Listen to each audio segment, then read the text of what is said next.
What's up everybody, and welcome back to the channel. In today's video we are going to be installing the Kustom Interior floor mats. I'm super excited because this is going to complete the set of the Kustom Interior setup. So I've got the red honeycomb with red leather and red stitching, and I wanted to contrast that with the black leather and red stitching that is also in my car.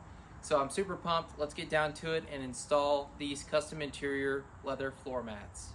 Our existing floor mats, and we are going to vacuum them up and make them look clean.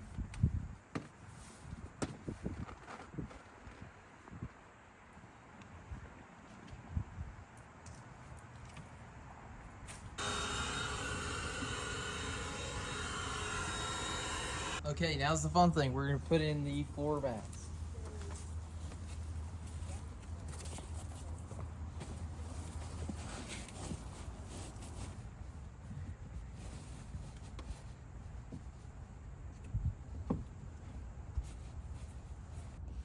So far, they look great.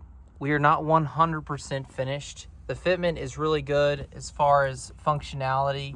The only thing I would consider to be maybe annoying if you're a perfectionist is that does not line up perfect.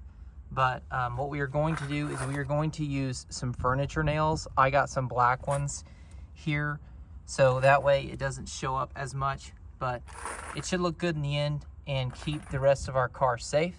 So let's get down to it and finish it up.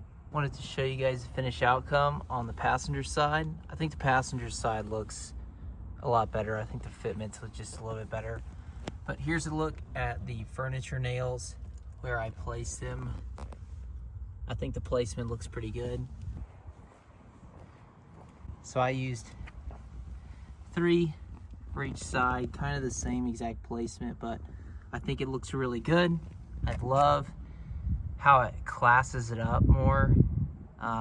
In my opinion, it looks better than the Withthe floor mats, but I love it. I love the hexagonal shape. The honeycomb looks good, and I think the contrast looks great.